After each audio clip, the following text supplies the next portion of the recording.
welcome to Gardener's World. I know I've often said how important it is just to stop and take in the garden. But that's never been more true than now, because the blossom, which is better than I've ever known it in my life, is beginning to stream off the trees, and the petals are covering the ground like confetti. And I know that in a day or two, it'll all be gone. But just for this moment, with the sun shining, the trees still billowing with flower, and all this new green energy coming through, this is the moment to stop and give thanks. And also to be aware of the fact that all this blossom means we're going to have a bumper crop of apples later in the year. On tonight's programme, Adam returns to Leicestershire to help Amit and Vibhuti move on to the next stage of designing their garden from scratch. Boys and their toys, eh? I do love a digger. Here we go. Carol is celebrating the delicate seasonal beauty of erythroniums, the dog's tooth violet. That poise and elegance puts some head and shoulders over so many other flowers. And I've got work to do in the vegetable garden, but first I'm going to be adding height and colour to the cottage garden.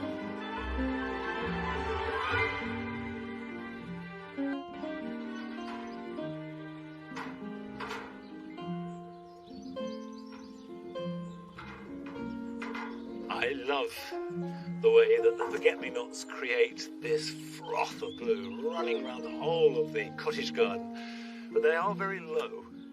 And what is always good to get in any border of any kind is a mid-story. And if you can get it with colour, so much the better. Now here I've deliberately tried to cultivate a jumble of soft colours. And I'm adding to that with 3 separate plants, each of which is a spike or a spire of colour. The first is a verbascum. This is verbascum Jackie, and you can see it's got this pinky colour, just touched with lilac and peach. Verbascums tend to do best in quite poor soil. They like free-draining, stony, chalky or sandy conditions, but they don't last very long. Some of the perennials, some of the short-lived perennials, they don't last more than 2 or 3 years, but then they will seed themselves and they find the places where they want to grow. Whatever happens, you do not need to beef up the planting hole with compost of any kind. So just make a hole and pop it in.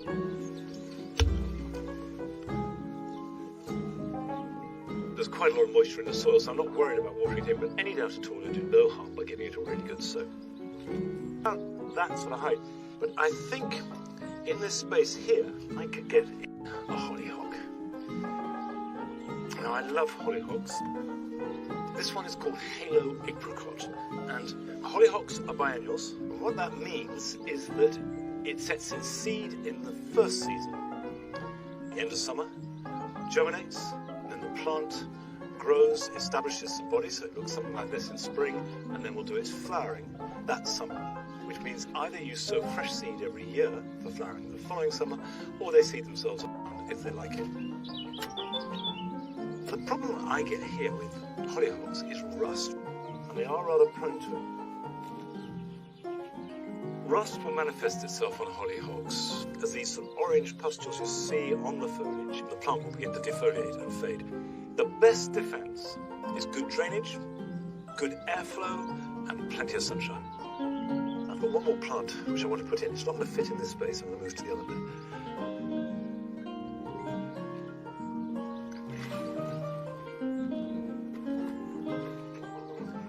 I've got delphinium to plant in here. Now you think of delphinium as being one of the archetypal blue plants, but actually they come in a range of colours. And this one is Magic Fountains Lavender. This slightly mauvey lavender colour to it. I've got 3 plants, and if I dot them through the border, I think that could be very effective. Now these are true herbaceous perennials, so they will last quite a long time, and therefore get bigger as they grow. The thing about a delphinium is it is one of those plants that defines a tower of flower. And they are very easy to grow, except for one little problem, which is that early on in spring, sort of early March, when you get the new shoots, slugs love them. But if you pass that stage and see them through till April, there's not a lot you need to do. quite like putting tall plants near the front of a border. You don't want them all at the back. You want to be able to look through flowers as well as up to them.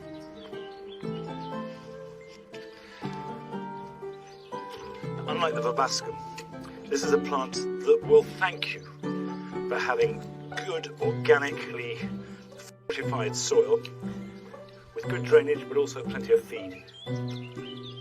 So this can go in here. Now what you will have to do if you plant delphiniums is support them. These are a tall plant and they need a stake or maybe some hoops, something that will stop them right back to the ground. That gives it a break and then it will regrow and flower again in August and September.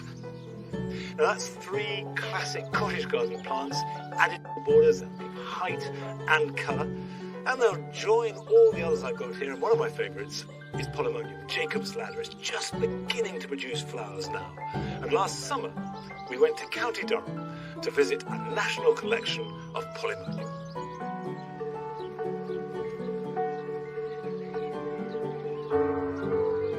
I got the first Polemonium over 25 years ago, and when I bought it, it was supposed to be a blue flowered plant. When I got it home, it was white. So this was kind of, oh, right, okay. So I'll try and get a blue one then. And it took me another few goes before I actually managed to get a blue one. And then I found out there were 70 others of them. So I thought, okay, so I'll just get a few more then, shall I? Yeah.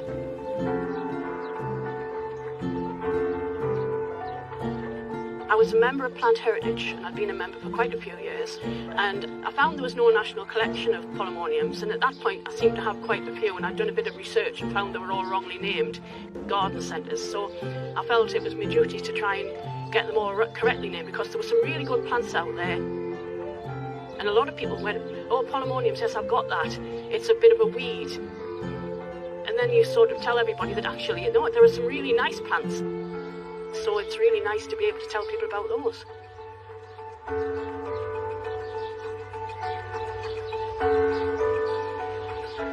The flowers on Polemoniums are really quite pretty and have a lovely scent as well. They make quite good cut flowers.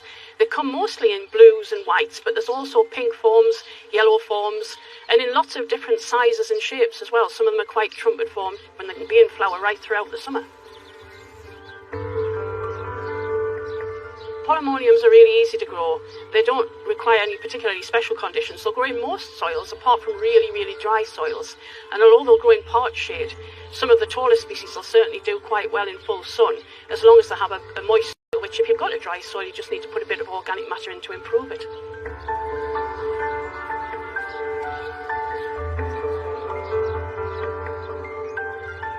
This is my favourite Polemonium, Polemonium foliosissimum.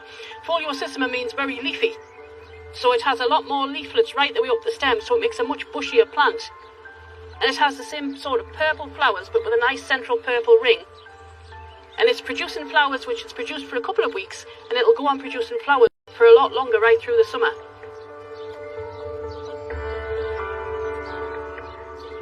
Although there are 70 Polemoniums in the whole collection, only 3 of them actually set seed prolifically, which is the Polemonium ceruleum, the native British wildflower, tubular flowered one, which you'll seed around everywhere, and Polemonium boreal, which you see in garden centres still to this day under 20 different names.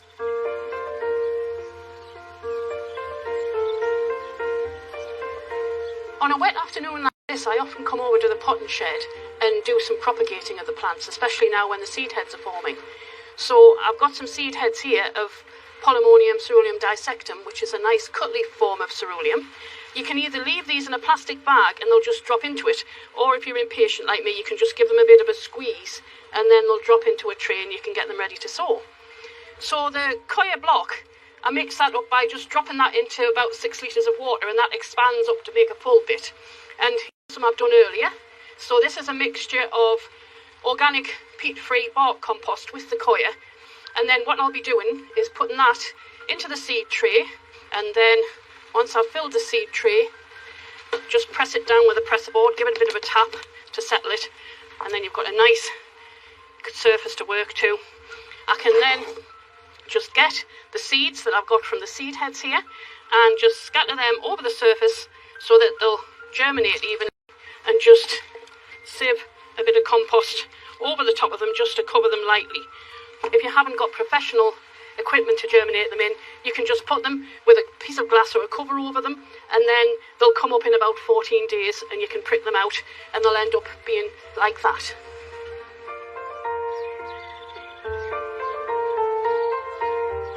I think polemoniums are great. I love the fact that they're actually an edible flower as well, because I love to grow edible flowers and I love things you can eat.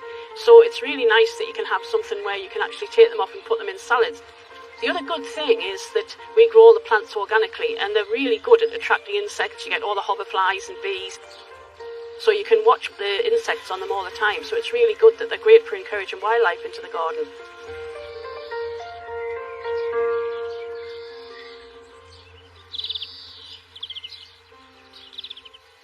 Polemoniums are one of those plants that are unlikely to be a star.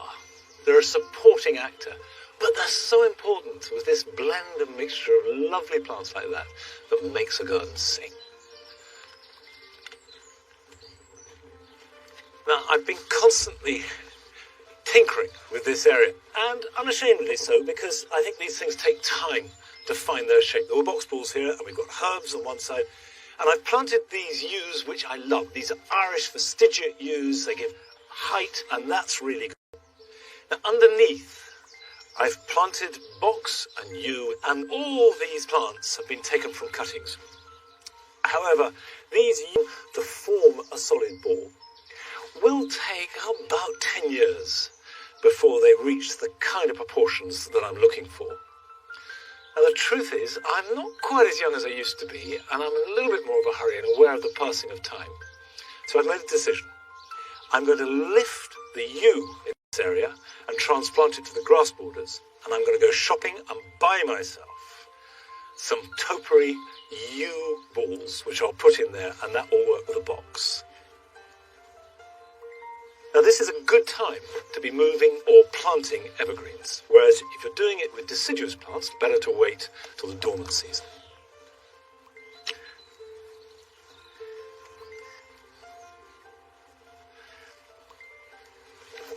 Like that.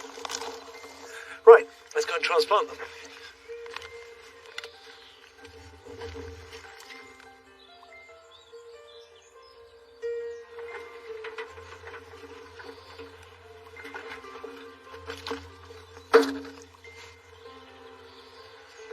The plan is to have yew balls at either side of each of the entrances into the grass border.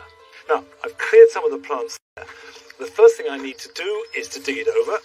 Always before any planting like this, double check there are no weeds in there that are going to cause a problem. And I'm thinking particularly of things like nettles, couch grass, bindweed, ground elder. Anything that could get in amongst the roots of the yew needs to be really carefully taken out.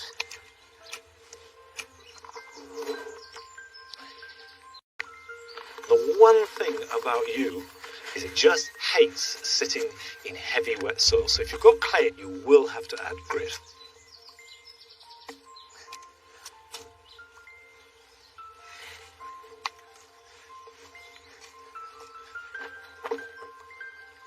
If I put one there, and another one there, another one there like that, and another one there like that, immediately I start to get a bit of volume. And because they're all going in at an angle, the new growth wants to grow vertically, and that will give a much denser, more solid ball, which then will clip better. I'm taking care not to plant them too deeply, but at the same level they were in before.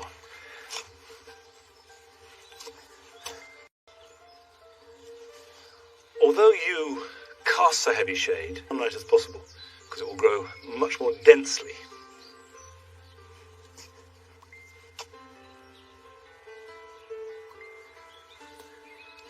Okay, that's planted. Next thing is, just because a plant needs good drainage, it doesn't mean to say it doesn't like water. Yews need watering. And if your soil is a bit thin, a feed of nettles or comfrey will help it out. By and large, they'll be fine, but don't let them dry out too much.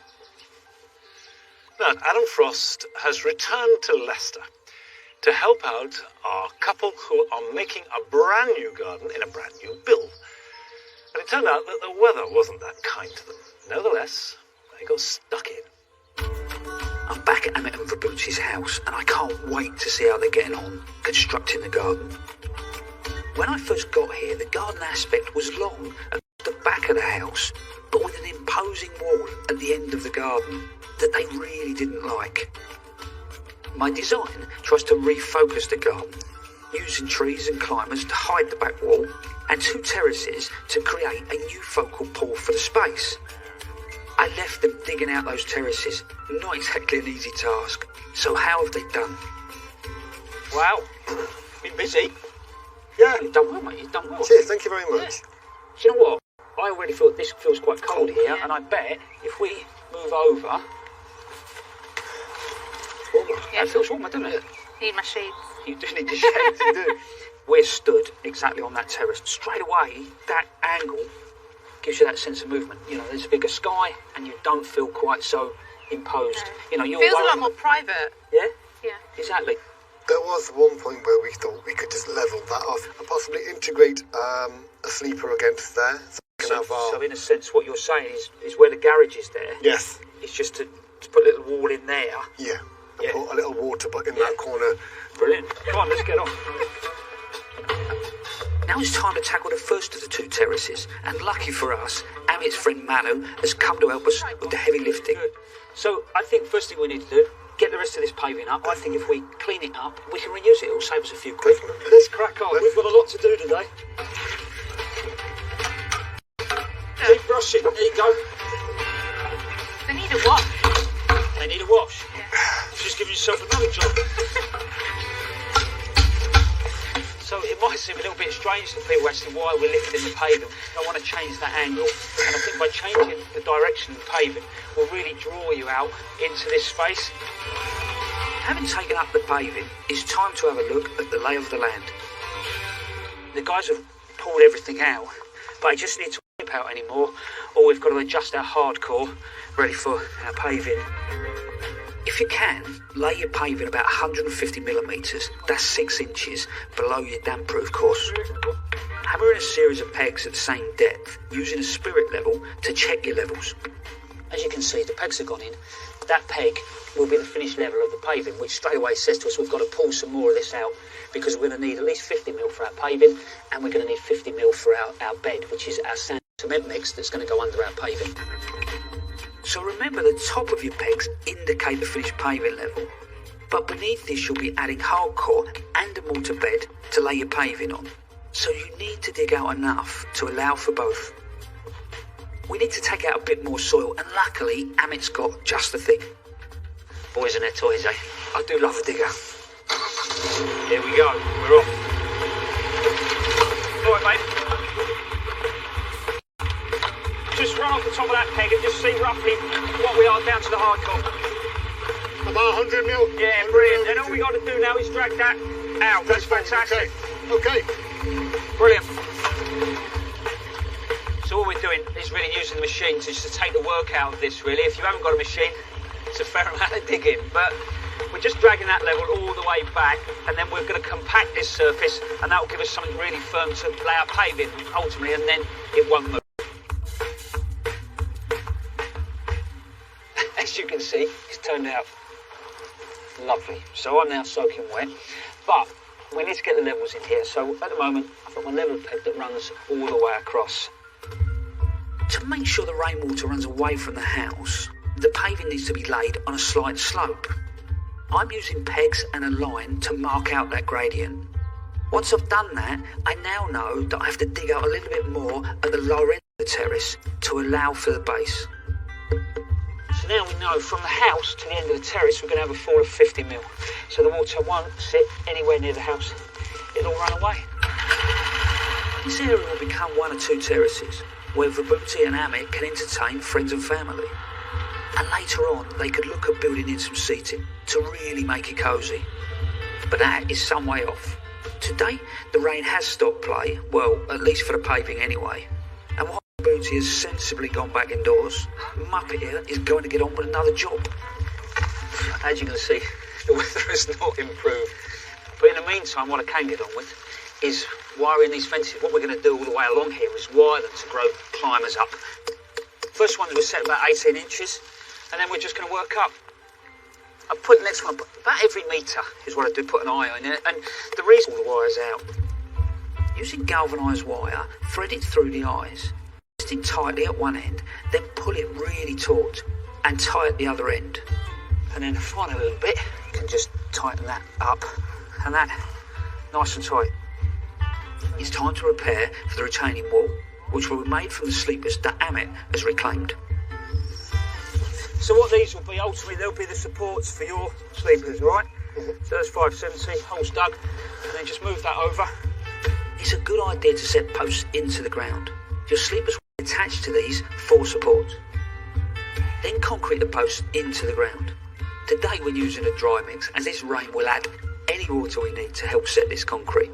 But ideally, this is a job for a much drier day. Do you know, if we can at least get this in for you today, then next time we can come, we can lay the paving, can't we? We can get rid of paving down. And also we can maybe start to put that little bit of brick detail through. And I'm sure between now and next time we come, it'll stop raining. Fingers crossed. Cheers, thank you very much.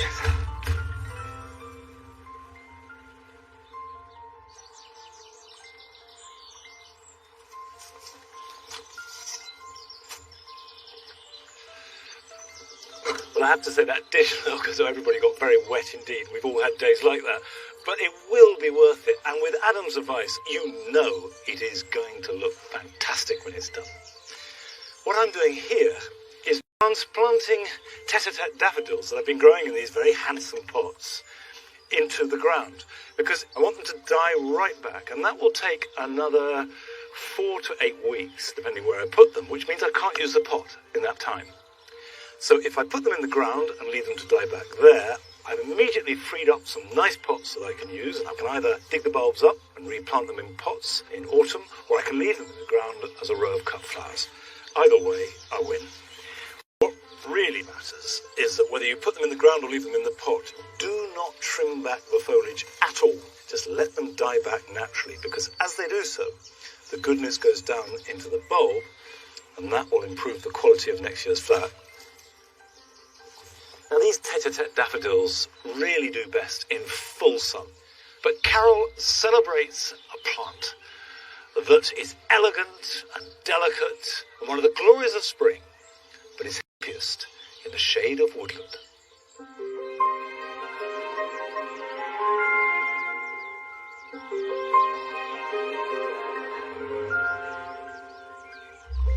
The lilting flowers of erythroniums are one of the true delights of spring.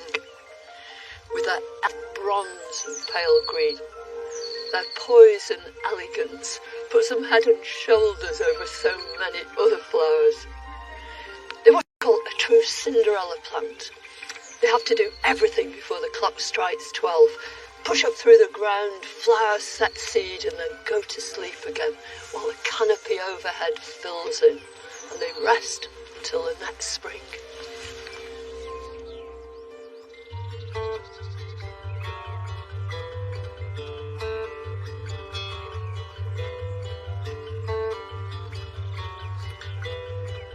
Erythroniums from all sorts of different locations in the northern hemisphere. A few are from Japan, one is from Eurasia, but the great majority come from North America, both the western and the eastern seaboards. But wherever they're from, they all love the same sort of conditions. Forest glades, the edge of woodland. That's why they've evolved, and that's why they thrive.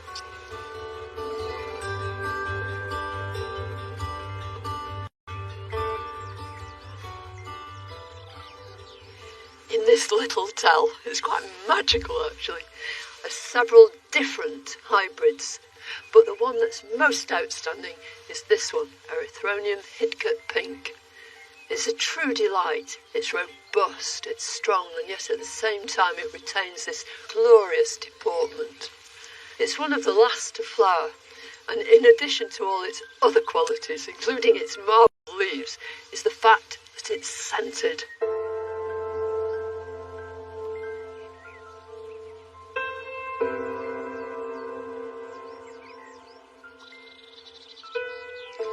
this delightful Erythronium oregonum. As you'd expect, it's from Oregon, on the western seaboard of the United States. And when you look at it, these marvellous leaves, heavily marbled in bronze, give you a clue to why it's called trout lily or fawn lily, as in a baby deer. And then up these flower stems are, first of all, buds tightly held together, and as they extend and open, they reflex. So the inner workings of the flower are protected by them. At the same time, these bright yellow splodges in the centre of the flower are exposed. They're pollen guides. They bring in those insects and say, this way, lots of pollen and nectar in here. And as the insect enters the flower, searching for that nectar, the stigma protrudes, so any pollen it happens to be carrying is dusted onto that stigma. And when it's off, it flies to another plant and cross-pollination happens. And that's how come you see these colonies of little seedlings clustered around the parent plants.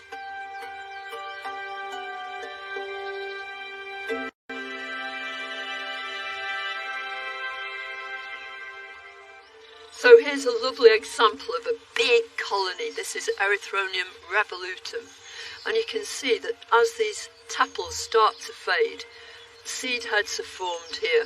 Eventually these green fleshy seed pods will become brown and desiccated. On a windy day they'll be blown around all over the place, creating this lovely effect. If you look here you can see this tapestry of seedling leaves right the way over, and eventually those will make bulbs, and each year the bulbs will swell and push themselves down. If we have a look at this one, and this is Californicum, and on the end of each of these is a brand new bulb with these roots at the side and also at the base, and these are contractile roots, so they will pull the bulb down gradually to the correct sort of depth so it can gather most nutrients from the soil. The generic name for erythroniums is dog's tooth violets. Nothing to vague resemblance between this bulb and a canine tooth, hence the name. These can be potted up singly now, and next year they can be planted out.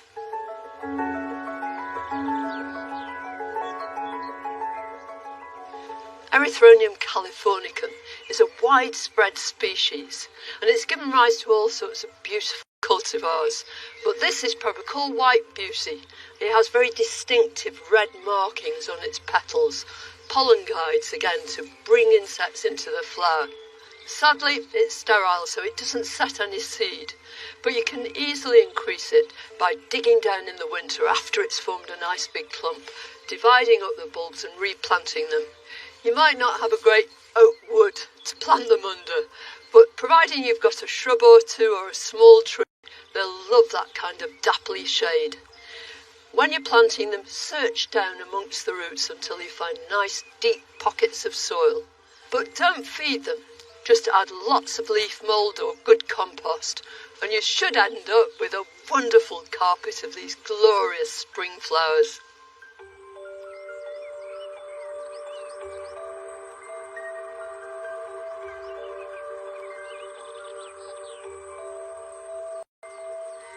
Erythroniums bring a simple elegance to the springtime scene. Despite their understated demeanour, and personally, I find them irresistible.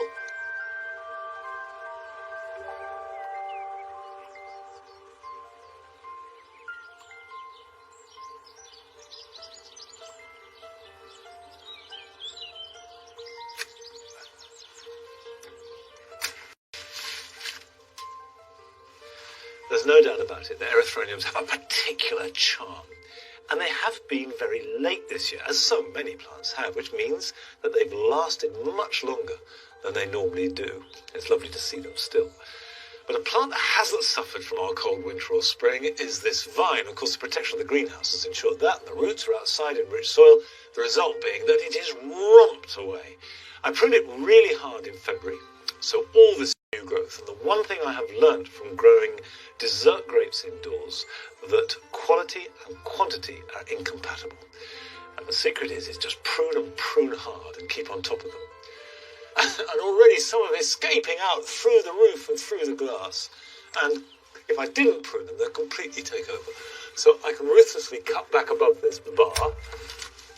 And then what I want to make sure is that for each of these canes coming up from the main stem going across, that I only have 3 side shoots that are bearing fruit, and each side shoot has a maximum of 2 bunches. So we've got a bunch there and a bunch there, so that's 2.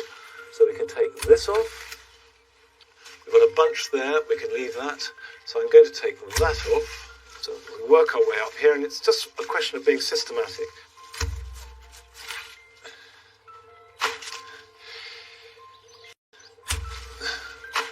Don't worry too much about taking off too little or even too much at this stage. But what you do want to do is start to identify the bunches you want to keep and harvest come September, October time.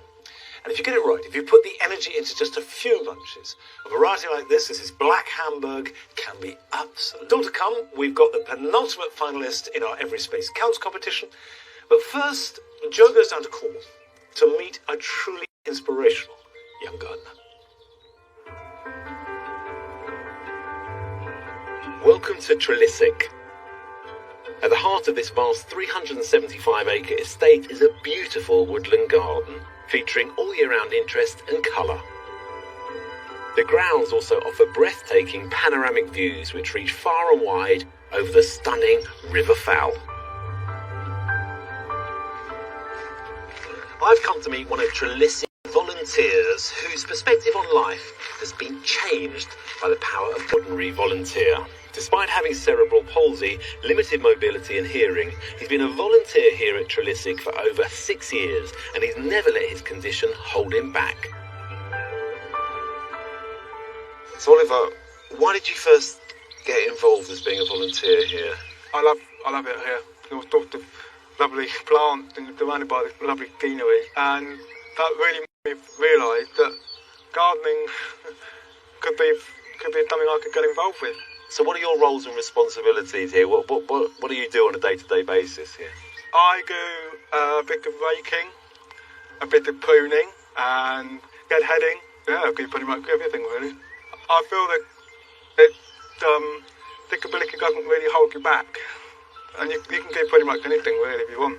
Am I right in thinking that the garden spurred you on to get involved in other creative activities? I do portrait, music icon portrait. That could Jimi Hendrix, David Bowie.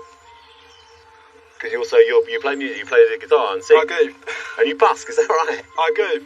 I love inspiring other people with disabilities. I think that's great. Yeah. What would you say to anybody, other people with disabilities who are thinking of, gardening or becoming a volunteer? It has changed my life. I feel happier when I'm outside. I feel a lot more happier. I think it makes me feel good about myself. If you're a disability, go for it. There's always a gardening job out there for them.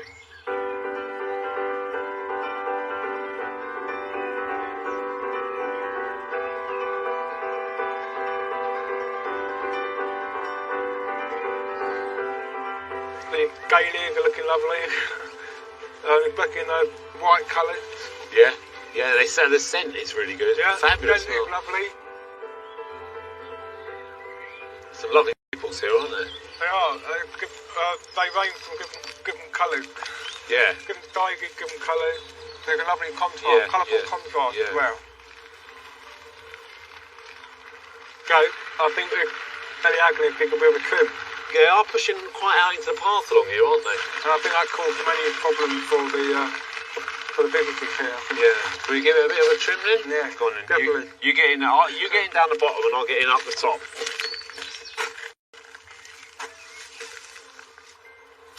We have to prune before the bud and not after. Because if you prune after the bud, the growth won't come through. Absolutely, yeah. I'm always looking for an outward-facing bud as well, because anything that's growing in, if you prune back to that, it just gets more and more dense in the middle.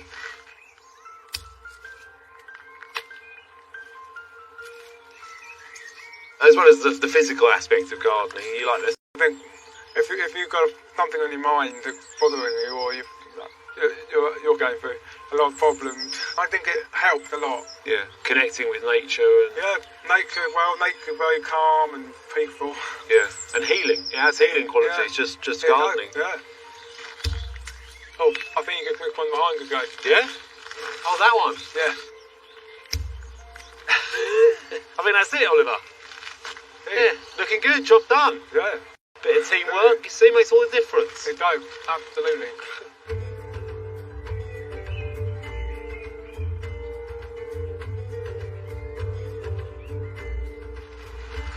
Wow, what a beautiful spot. This is absolutely gorgeous, isn't it? It is. The view over the River Fowl. The light is just wonderful. So is this one of your favourite spots? It is. And at the end of the day, I like to sit here and just enjoy it.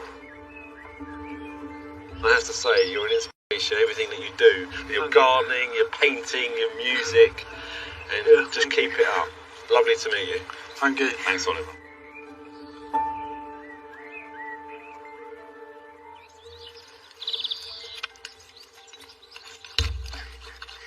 It's good to see how gardening is not just therapy, which most of us know, but it's also empowering and enabling and opens doors that perhaps you didn't even know were there. I'm hoeing my garlic, which I planted last September, and it's grown really well. We've had a pretty tricky winter and spring, but the garlic hasn't minded at all. Elephant garlic down one end and two different types of garlic, hardneck and softneck here. And the key to garlic at this time of year is to keep them weeded, and a hoe is by far the best way to do that, being careful not to chop them off. It's an easy mistake to make to think that because we associate garlic with the Mediterranean and the hot summer days, that it doesn't need water. It likes heat, but it also likes rich soil and moisture. So if it gets very dry, give it a really good soak at least once a fortnight if there's been no rain. And that's why you weed it, because you don't want them to compete for moisture and nutrients. And then when it starts to die back, which will be sometime around about June, early July, then you cut the water out, all the goodness goes into the bulb, and then they're ready for harvest.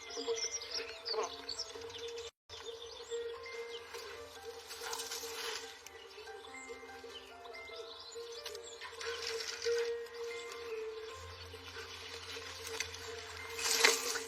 It can seem at this time of the year as though the vegetable garden is lagging behind the flower garden.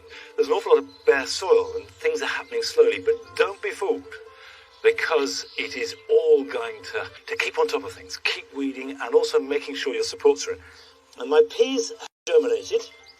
I've got a lovely bundle of fresh pea sticks, which are part of the coppice process. This is the side shoots and all the twiggy stuff that isn't used for bean sticks. And they make perfect support for peas.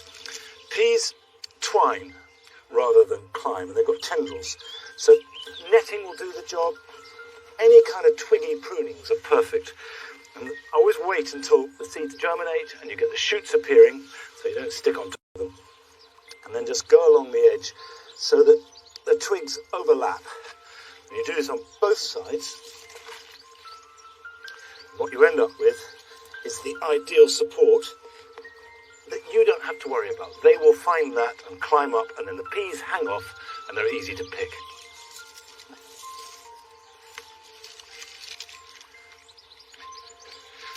Have quite radically different height and vigour, so it is worth checking to see how high the ultimate growth will be and then monitoring your support accordingly.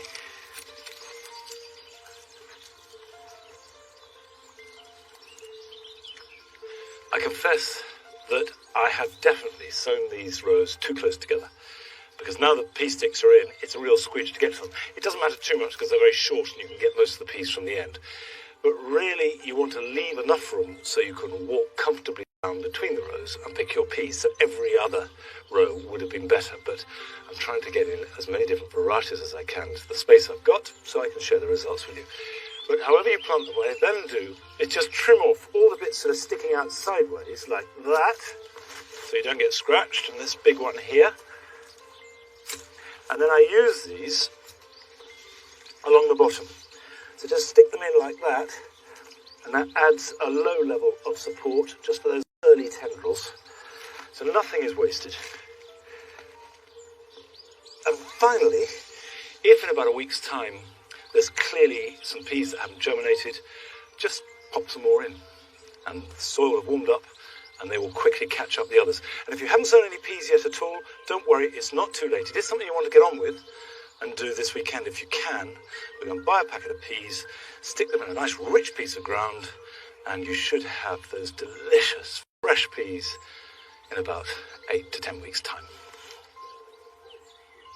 Right, I'll finish those later because now I want to plant another legume which I've never grown before.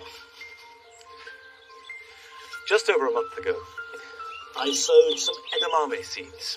Now that's a fancy name. Long-growing, they're healthy, they're quite easy to grow if it's not cold. They absolutely are not hardy, so a touch of frost will kill them. So if you've grown them and you're planting them out, be confident there's no more frost to come. And in fact, what I'm going to do is plant some out now, hold some back for another couple of weeks, and then plant those out as a kind of insurance net. Now, I sowed these in loo rolls. They've grown very well, so I'm going to plant the whole roll with the plant inside it rather than trying to unwrap it. They're going in this legume bed. I'll tell you what, it's getting hot. Okay, roll that.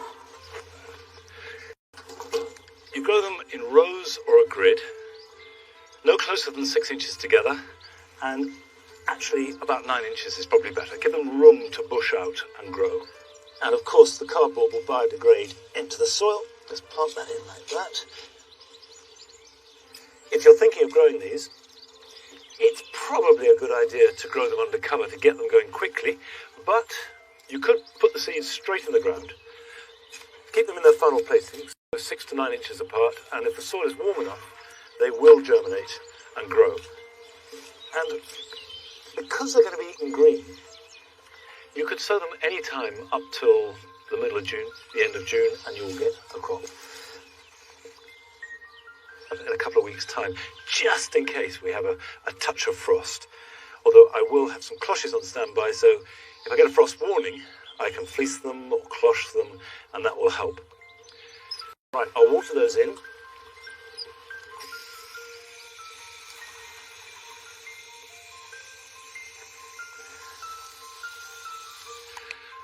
Right, with a fair wind, I should be harvesting my first edamame around about mid-July.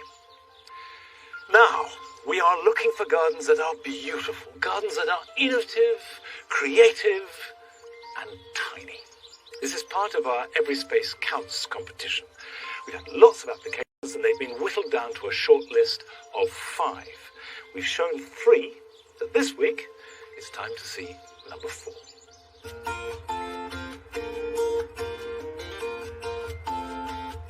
My name's Caroline. I live in East London. I moved here 21 years ago when the house was a new build house. The garden was just a small paved area and some sort of rubbishy builder's soil. My mum came to stay, who thankfully for me is a fantastic gardener. She took one look at it and said, don't even think about a lawn, it would never grow. The design for the garden just started with finding a circular patio. And from there to sort of try and gradually introducing different pots and things which help to spread the colour out around the garden and provide more interest.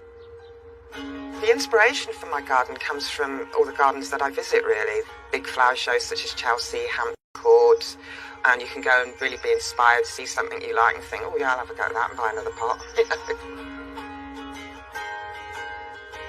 The plants I have in the garden, they're not really my favourites, they've become my favourites, but it's more a case of what I found that like the conditions that I got. Things like the clematis, they love the conditions, they're cool roots, they just head for the sky, and I love them.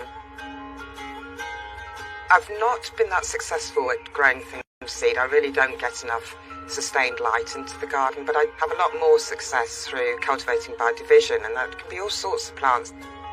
Things like London Pride, the ajugas, the hostas. One of the things I have, though, grown from a seed is that after going for a walk a few years ago, I picked up some conkers, and I've now got 2 horse chestnut trees in the garden, so I don't quite know what I'm going to do with those.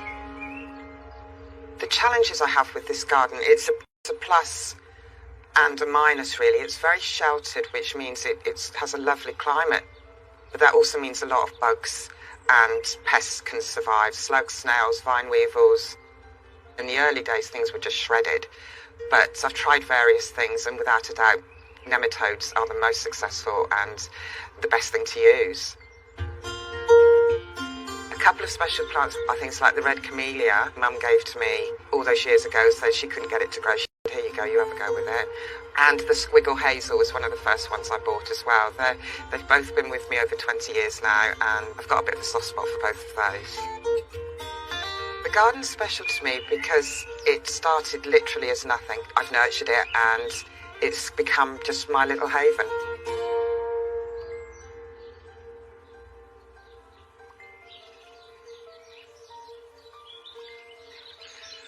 We'll be showing you the final garden in our shortlist on our next programme, and then you'll get a chance to vote which one of the 5 you think should be the winner, which we will announce at Gardeners World Live.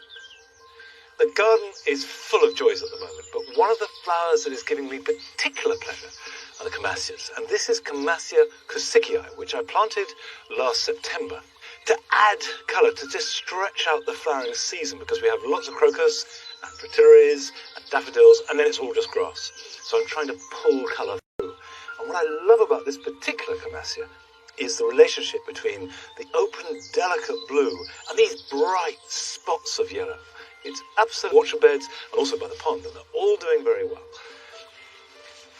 You coming? You staying?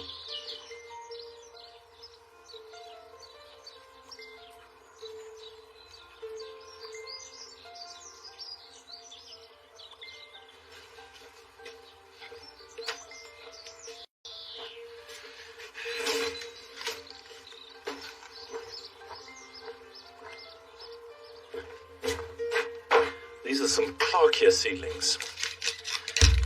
Clarkia purpurea burgundy wine for the jewel garden.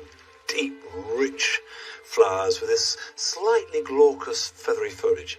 Now, they're in the plugs here, and they're a little small to plant out. They will grow. They'll grow fine, but they'll be lost amongst the competition. One of the problems that we have here at Longmeadow is our soil is so fertile that anything that will grow strongly grows extra strongly, which means that anything else that's a little bit tentative or more temperature dependent can get swamped, particularly at this time of year. May, June, when the nights are cold, some things are a little bit slow to get going and they get buried, and you can lose plants that way. So I'm going to put these on and keep them in the pots for another month perhaps. And I'm putting it into a potting compost as opposed to a seed compost, so there's plenty of nutrition in this. A good tip is to include into your compost mix, even if you just add it to a bag of ball compost and nothing else, is a little bit of the soil of your garden.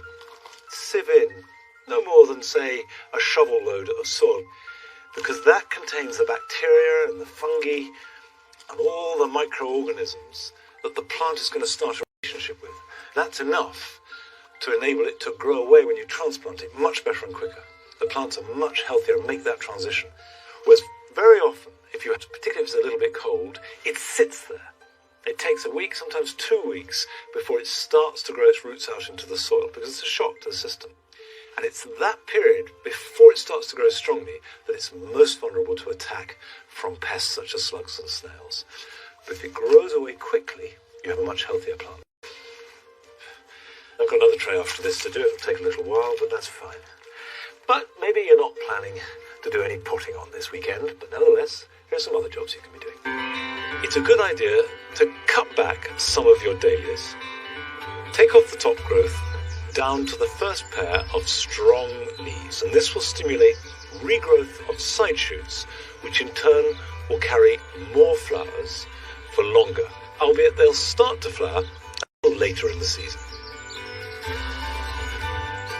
If you have a pond of any dead material or old leaves, but don't discard them straight away, put them on the edge of the pond, so any dragonfly larvae, frogs or newts can crawl back into the water.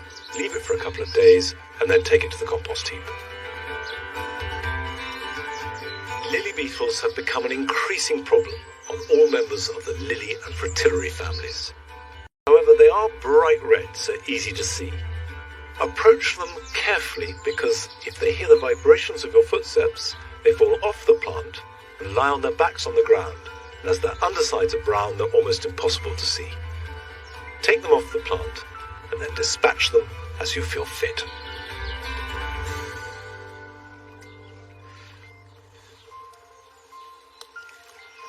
I'm cutting some flowers for Nigel, because yesterday was his birthday. Not any old birthday either, it was his 10th birthday. Nigel, here, look, I've got some flowers. Would you like some tulips? Would you like a ball?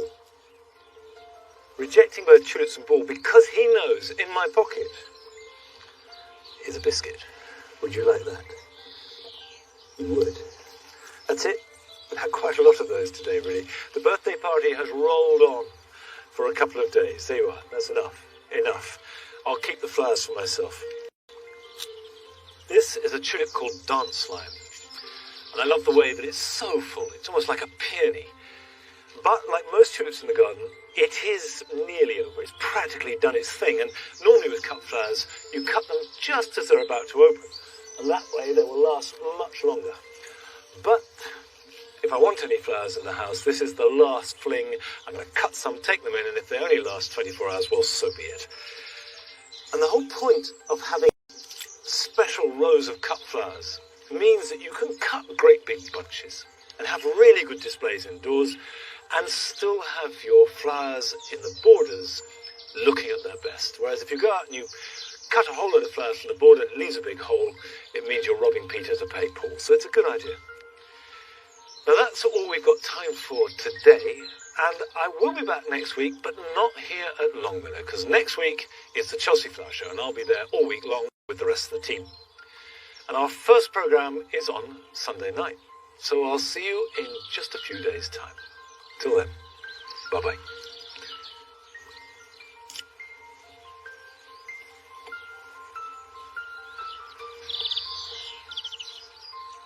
The great Beth Chatto died earlier this week at the ripe old age of 94.